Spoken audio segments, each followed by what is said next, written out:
നമസ്കാരം, എല്ലാവർക്കും പുതിയൊരു വീഡിയോയിലേക്ക് സ്വാഗതം. അപ്പോൾ നമുക്ക് ഇത്രയും ബെഡുകൾ മാത്രമാണ് ഇപ്പോൾ നമ്മുടെ ഈ ഷെഡിനകത്ത് ഉള്ളത്. അപ്പോൾ ഈ സൈഡിലും കുറച്ചുണ്ട്, ഇവിടെയും കുറച്ചുണ്ട്. ഇത്രയും മാത്രമേ നമുക്കുള്ളൂ. ഇത് കഴിഞ്ഞ ദിവസം നമ്മൾ ഇതിനകത്ത് ഡാമേജായ ബെഡുകളെല്ലാം എടുത്ത് മാറ്റി. ഇനി കുറച്ചുകൂടി മാറ്റാനായിട്ടുണ്ട്. ഇവിടെ ഈ മഞ്ഞ കളറിൽ കാണുന്ന ബെഡുകളൊക്കെ മാറ്റാനുള്ളതാണ്. ഇന്നലെ നമുക്ക് നന്നായിട്ട് മഴ പെയ്തിട്ടുണ്ടായിരുന്നു. അപ്പോൾ അത് കാണാം, കുറേ ബെഡിലൊക്കെ കൂണുകൾ വന്നിട്ടുണ്ട്. ഇവിടെയൊക്കെ കുറേ വന്നിട്ടുണ്ട്. ഈ ബെഡിലും ഒക്കെ ഇവിടെയൊക്കെ മഞ്ഞ കളറുണ്ട്, എന്നാലും ഇവിടെയെല്ലാം കൂണ് വന്നിട്ടുണ്ട്. ഈ താഴെയും കണ്ടോ, ഒരു മഴ പെയ്യുമ്പോഴത്തേനും നമുക്ക് ബെഡിലെല്ലാം ഇതുപോലെ കൂണ് മുളച്ച് വരും. ഇത് ഈ ബെഡ് മാറ്റാനായിട്ടുള്ളതാണ്. ഇതിലെല്ലാം ഉണ്ടായിട്ടുണ്ട്. ചിലതിലൊക്കെ ഇങ്ങനെ വരുമ്പോൾ അത് വിടരാറില്ല. ഇതുപോലെ ഇങ്ങനെ ഒരു കട്ടിയിലാണ് നിൽക്കുന്നത്. അപ്പം ഇവിടെയാണ് നമ്മൾ പുതിയ ബെഡ് തയ്യാറാക്കിയിടുന്നത്.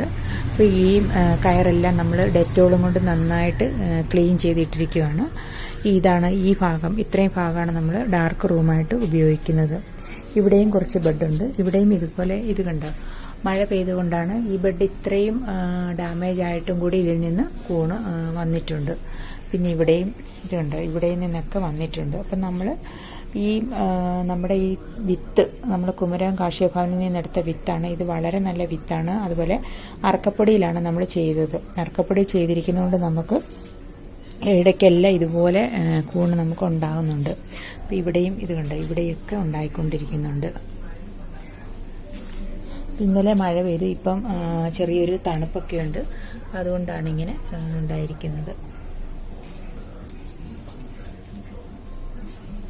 പിന്നെ ഇപ്പം നമുക്കിവിടെ ടെമ്പറേച്ചർ ഹ്യൂമിഡിറ്റിയും 29ഉം 95ഉമാണ്. അപ്പം